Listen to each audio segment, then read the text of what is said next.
성경 말씀을 읽어드리겠습니다. 오늘 말씀은 에베소서 6장 14절부터 17절까지 읽어드리겠습니다. 그런즉 서서 진리로 너희 허리띠를 띠고 의의 흉배를 붙이고 평안의 복음에 예비한 것으로 신을 신고 모든 것 위에 믿음의 방패를 가지고 이로써 능히 악한 자의 모든 화전을 소멸하고 구원의 투구와 성령의 검 곧 하나님의 말씀을 가지라. 지난 시간에는 우리의 전쟁이라는 제목으로 우리가 싸우는 전쟁의 대상이 누구인지에 대하여 말씀을 드렸습니다. 우리가 싸우는 전쟁의 대상은 사탄이며, 그러기에 우리가 사탄과의 전쟁에서 이기기 위해 사탄이 어떤 존재인지 알아야 한다고 말씀드렸습니다. 사탄은 어떤 존재이며 그의 전략은 주로 무엇인지에 대하여 말씀을 드렸습니다. 오늘은 지난 주일에 계속 이어지는 본문입니다. 오늘 본문을 통해 우리가 사탄과의 전쟁에서 이기기 위해서는 구체적으로 어떻게 또 어떤 방식으로 이 싸움에 임해야 하는가, 이 부분에 대해서 말씀을 나누려고 합니다. 본문에서 바울 사도께서는 성도들의 싸움에 관하여 말하고 있습니다. 이 싸움은 눈에 보이지 않는 싸움입니다. 또한 이 싸움은 조용한 것 같으면서 격렬한 싸움입니다. 그런데 이 싸움은 오직 우리 신자들에게, 우리 그리스도인들에게만 주어지는 싸움입니다. 그리스도인들은 이런 싸움을 평생 지속해야 합니다. 이 싸움은 평생 계속해야 할 뿐 아니라, 그리고 매일매일 쉼없이 임해야 되는 싸움입니다. 한마디로 이 싸움은 조용한 전쟁입니다. 우리의 적인 사탄이 우리에게 매일같이 우리를 가만 놓아두지 않습니다. 우리를 공격하고 우리에게 싸움을 걸어오기 때문에 우리 신자들은 원튼 원치 않든 부득이하게 사탄과 대항하여 싸울 수밖에 없는 그러한 영적인 현실, 그런 상황 속에 우리가 놓여 있습니다. 사탄은 날마다 우리의 마음을 흔들며 우리에게 영적인 싸움을 걸어옵니다. 어떻게 해서든지 하루라도 우리를 넘어뜨리려고, 오늘 안 넘어지면 내일 넘어뜨리려고, 그래도 안 넘어지면 또 그 다음날 넘어뜨리려고 쉼없이 정말 끈질긴 악한 존재입니다. 욥기서를 한번 읽어보면 그 사탄이 그 욥을 넘어뜨리기 위하여 얼마나 집요하게 쉼없이 끊임없이 욥을 공격하는지 우리가 단적으로 알 수 있는데, 이것은 가상적인 설화가 아니라 실제로 우리 신자들에게 이런 일이 일어나고 있다는 사실을 성경을 통해서 증거하는 것입니다. 마음속에 옳지 않은 탐심을 싹트게 합니다. 가족들 간에 서로 미워하며 다투게 만듭니다. 사소한 일에도 분노하게 합니다. 아름답지 못한 언어들을 사용하여 서로 상처받게 만듭니다. 다른 사람을 비판하고 평가하여 서로 미워하게 만듭니다. 온갖 핑계와 구실을 만들어 선한 일에 동참하지 못하게 하며 하나님께 나아가는 길을 막습니다. 다른 사람의 아픔과 고통에 무관심하게 만듭니다. 이기적이고 치졸할 정도로 옹졸하게 만듭니다. 성도들 간에 서로 나누고 분파를 이루어 궁극적으로 교회의 하나됨을 깨뜨리고 무너뜨리려고 합니다. 제가 단적인 몇 가지 증상들만 말했을 뿐이며 이외에도 헤아릴 수 없는 수많은 공격과 다양한 방법들이 동원됩니다. 사탄은 이렇게 말할 수 없는 수많은 방법들을 동원하여 날마다 우리에게 싸움을 걸어오는 것입니다. 단순히 우리 인간들의 삶의 문제라고만 생각할 수는 없습니다. 우리의 영적인 상태를 병들게 합니다. 몸만 병드는 것이 아닙니다. 우리로 하여금 하나님 앞에 나아가지 못하려는 모든 시도를 합니다. 온갖 마음의 고민과 걱정과 두려움을 잔뜩 심어주어 우리의 마음을 아프게 하고 몸도 마음도 상하게 만듭니다. 우리의 마음의 평안을 깨뜨립니다. 우리로 하여금 교만하고 근심하며 초조하고 그리고 불안하게 만듭니다. 우리의 마음을 걱정으로 가득 차게 하여 하나님을 신뢰하는 것으로부터 멀어지게 합니다. 예배드리는 이 시간조차도 그러한 염려와 걱정을 떨쳐버리지 못하게 만듭니다. 낮에는 염려로, 밤에는 불안으로 우리를 몰아갑니다. 밤낮 가리지 않고 우리를 공격해댑니다. 사탄은 이렇게 우리를 한시도 놓아두지 않는 것입니다. 그러기에 우리는 우리가 원튼 원치 않든 부득이한 싸움을 해야 합니다. 이것이 우리가 처한 영적인 현재 상황입니다. 사탄과의 모든 싸움, 모든 전쟁이 완전히 끝날 저 너머의 하나님 나라에 들어가기까지 우리는 이 싸움을 계속할 수밖에 없습니다. 우리에게 이렇게 날마다 싸움을 걸어오는 사탄을 대항하여 우리는 전쟁에서 이겨야 하는 것입니다. 그렇다면 이 전쟁에서 이기기 위해 우리는 어떻게 해야 하는지 바울사도께서도 아마 이 부분에 대하여 고민이 많았던 것 같습니다. 어떻게 하면 이 에베소 교회들이 이 싸움에서 지지 않고 이기도록 도울 수 있을까? 그래서 지난주일 본문에 이어서 오늘 그 구체적인 싸움의 방식, 승리의 전략에 대하여 말하는 것입니다. 14절은 그런즉 서서 진리로 너희 허리띠를 띠고 의의 흉배를 붙이라고 말합니다. 이 말을 먼저 일어선 다음에 허리띠를 붙이고 그 다음에 흉배를 붙이라라는 물리적인 시간의 순서로 이해하시면 곤란하겠습니다. 14절은 무장을 뜻하는 말입니다. 이 싸움은 사탄을 대상으로 하는 싸움이기 때문에 인간의 힘과 노력으로 도저히 불가능한 싸움입니다. 따라서 14절은 이 싸움에 임하기 위해 성도들은 무엇으로 이 싸움을 준비해야 하는가를 말해주는 것입니다. 사탄이 영적인 존재이기에 이 영적인 존재를 대항하기 위해서 준비해야 하는 무기도 역시 영적인 것이 되겠습니다. 14절에 소개된 장비들은 사탄과의 싸움을 치르기 위해 필요한 영적 장비라 할 수 있겠습니다. 14절은 비유적인 표현입니다. 특별히 진리의 허리띠란 말은 풀어 말씀드리면 진리로 허리를 동이라, 허리띠를 매라 라는 말입니다. 여기서 동이고 허리띠를 매라 라는 것은 싸움을 갖추라 라는 말이 되겠습니다. 따라서 이 말은 싸움에 임할 때 무엇보다도 진리로, 이 진리를 가지고 싸울 준비를 해라 라는 것입니다. 이 싸움에 진리가 필요한 이유는 진리만이 사탄을 이길 수 있기 때문입니다.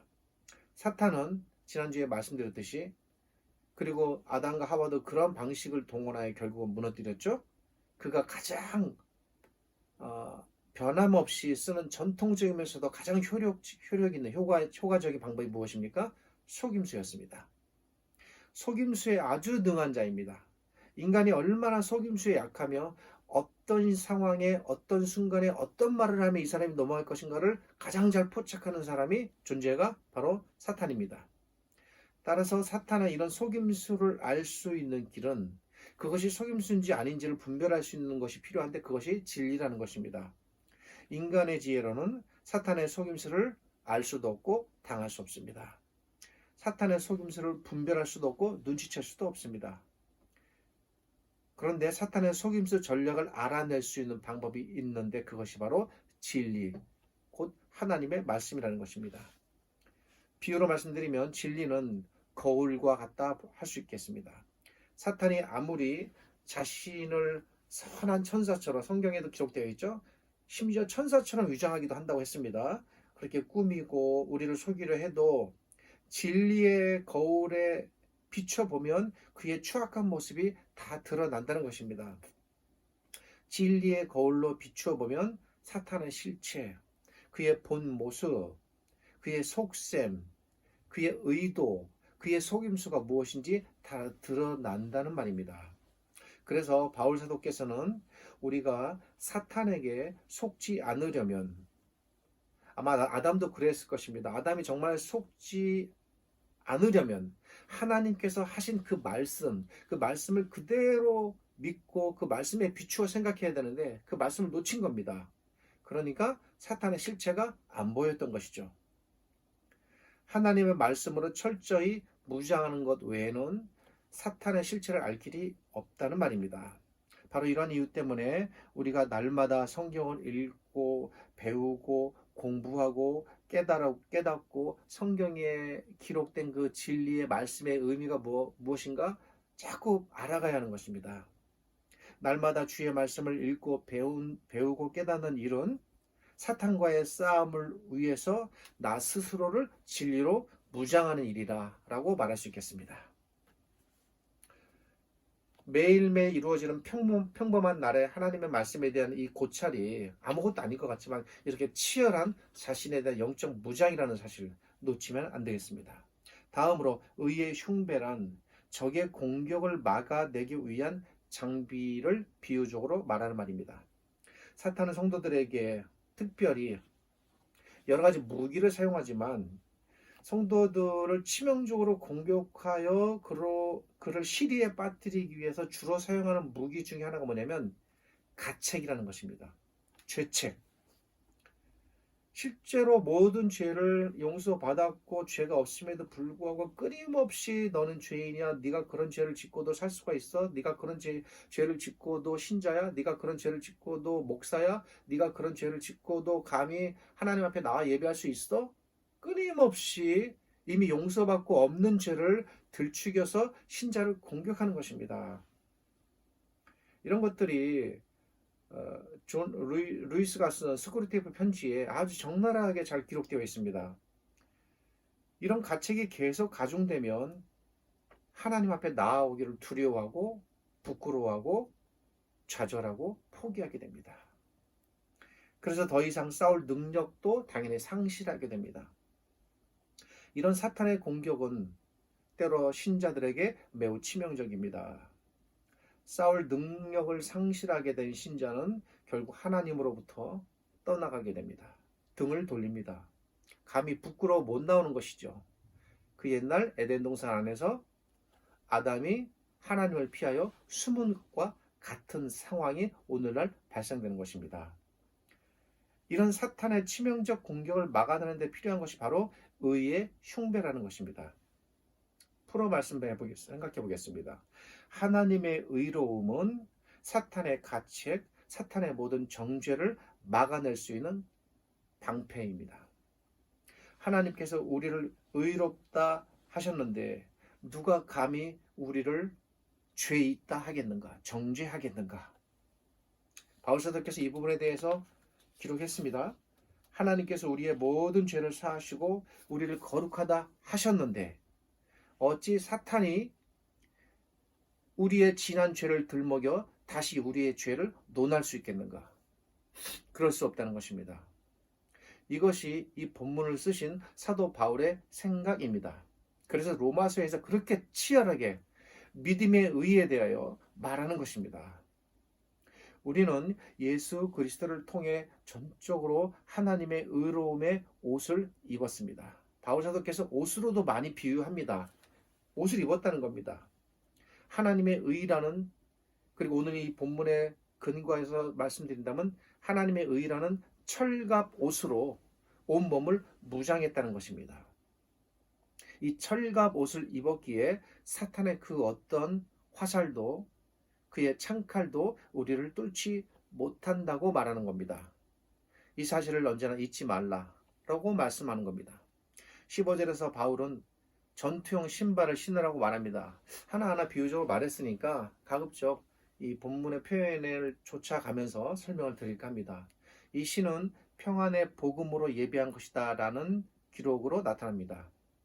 이 말은 성도가 복음을 통해서 궁극적으로 하나님께서 주시는 평안함을 얻게 되는데, 그렇다 할지라도 그 평안한 때가 곧 전투에 임하는 때다라는 말입니다.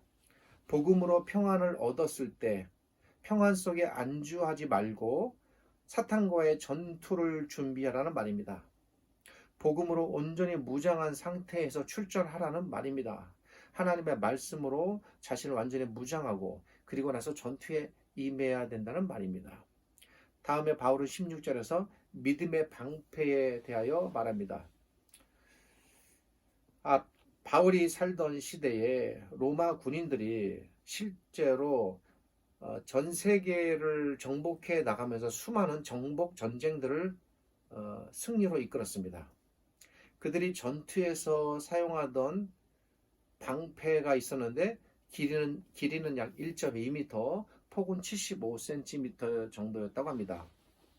이 방패는 당시 용사의 중요한 그 신체 부위를 막아낼 수 있었고 다 가릴 수가 있었습니다. 또 이 방패는 나무에 가죽을 싼 후 다시 철갑을 입혀서 만든 것으로 전투 전에 특별히 물에 담가 두었다가 사용하였다고 합니다. 방패를 물에 담가 두었다가 사용하는 것은 물론 이게 많이 무거워지니까 기동성에서 좀 떨어질 수도 있겠지만 힘들겠지만 전투 시에 날아오는 적의 불화살, 화전, 이 화전을 막아내는데 효과가 있었다고 합니다. 이런 당시의 전쟁 상황을 배경으로 16절에서 바울 사도께서 이 방패를 염두에 두고 말하는 것입니다.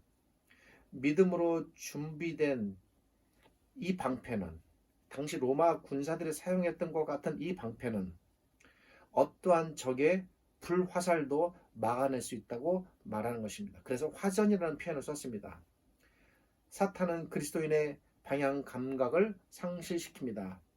분명히 악한 것임에도 불구하고 사탄은 성도로 하여금 그것이 하나님의 길인 것처럼 가게 합니다. 이런 사탄의 공격을 막아낼 수 있는 무기는 뭡니까? 믿음의 방패라는 것입니다. 믿음으로 무장하라는 것입니다. 참되고 흔들리지 않는 믿음은 신자로 하여금 하나님을 신뢰하게 하고 그분의 길이 무엇인가를 깨닫게 해줍니다. 그래서 그것이 어떤 길이라도 믿음으로 가게 하고 그것이 안 좋다라고 공격하는 모든 불신의 공격들, 사탄의 화전을 막아낼 수 있습니다. 17절에는 구원의 투구가 소개됩니다. 여기 투구가 등장하는 것은 특별히 사고의 문제입니다. 종종 그리스도인은 내가 싸우는 싸움에 내가 이길 수 있을까 근심합니다. 또한 내가 하나님의 구원에 이룰 수 있을까 염려합니다. 이런 사고는 결국 싸움을 패배로 몰아갑니다.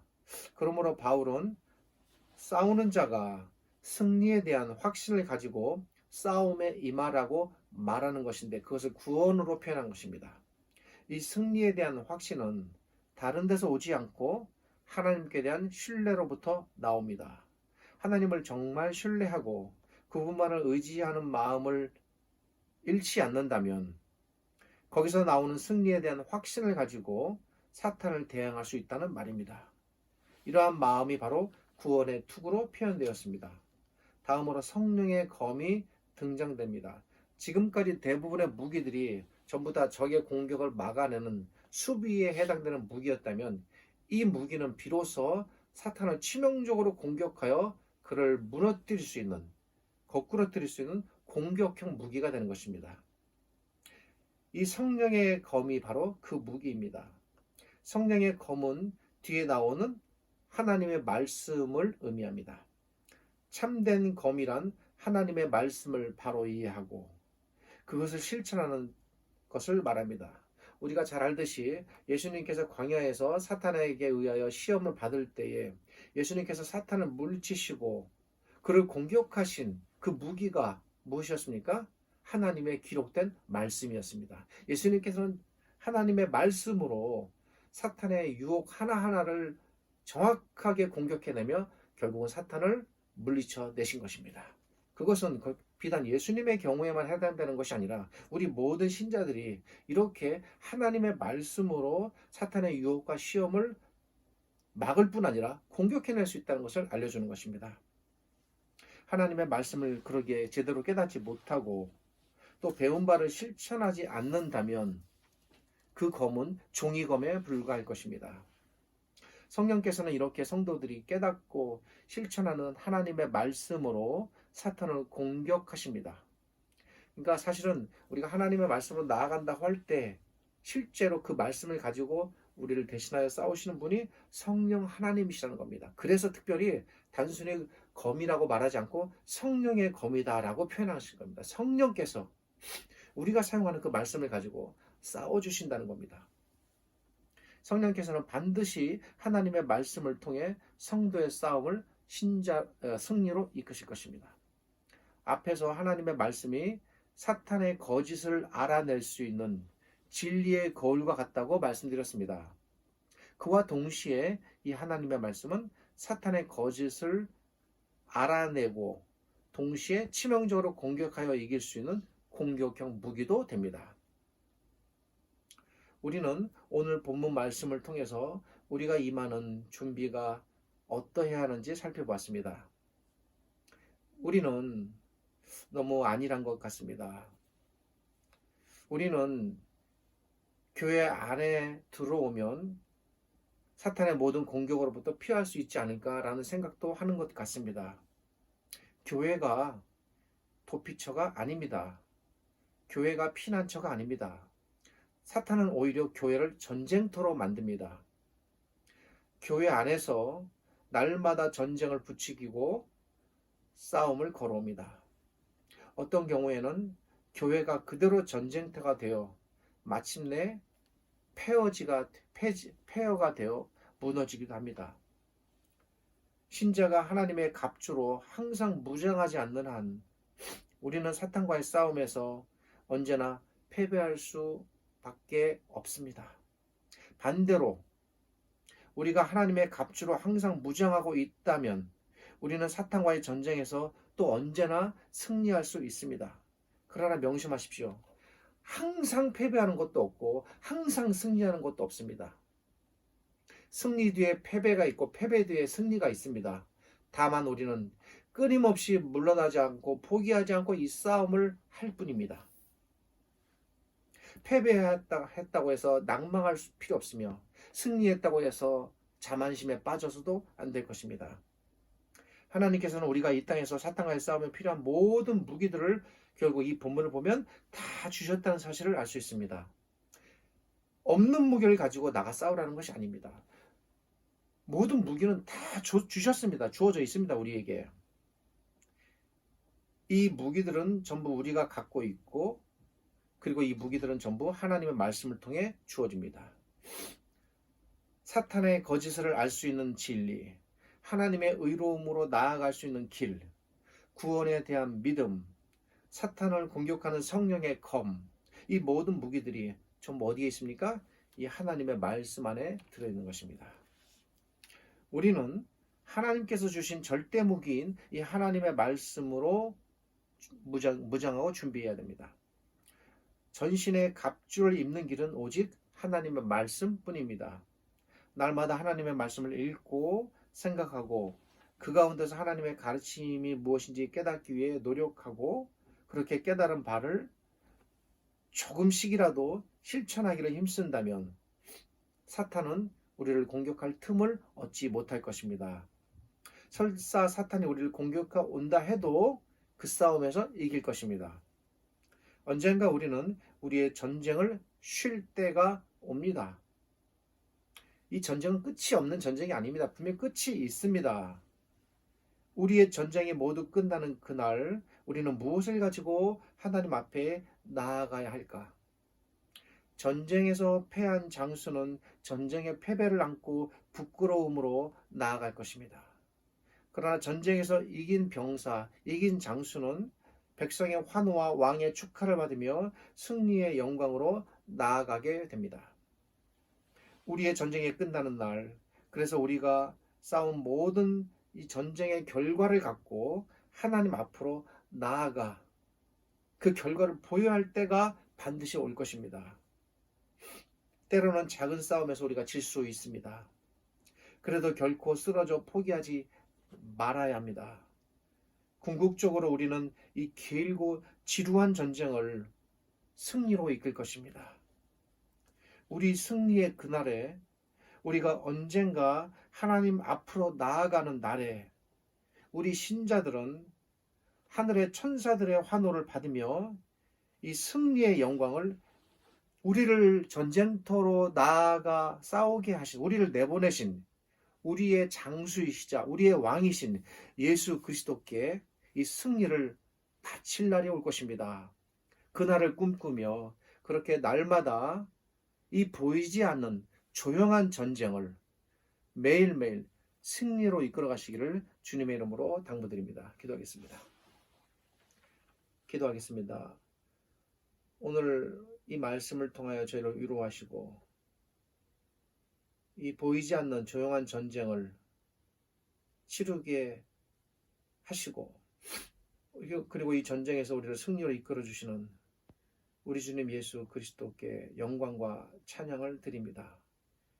우리에게 모든 필요한 무기들을 다 주셨으니 잘 무장하여 틈을 보이지 아니하며 나가 싸울 때에 이기고 승리하게 하여 주옵소서. 오늘도 전 세계 수많은 곳에서 영적 전쟁이 일어나고 있으며 수많은 신자들이 피 흘리며 치열하게 싸우고 있는 줄 압니다. 이렇게 나아가 싸우는 모든 신자들을 위로하시고 힘주시어 오늘의 전쟁, 또 내일의 전쟁, 우리에게 주어지는 모든 전쟁들이 하나님 앞에 승리로 나아가게 하여 주옵소서. 지금은 우리 주님 예수 그리스도의 은혜와 죄를 지극히 사랑하시는 아버지 하나님의 크신 사랑과 오늘도 이 말씀으로 우리를 위로하시고 깨닫게 하시며 우리를 영광의 승리로 이끄실 성령 하나님의 함께 하심이 이 말씀이 증거되고 전파되는 모든 곳마다 영적으로 승리하며 하나님께 영광을 돌려드리는 거룩한 일들이 넘쳐나기를 우리 주님 예수 그리스도의 이름으로 축복하며 기도드립니다. 아멘.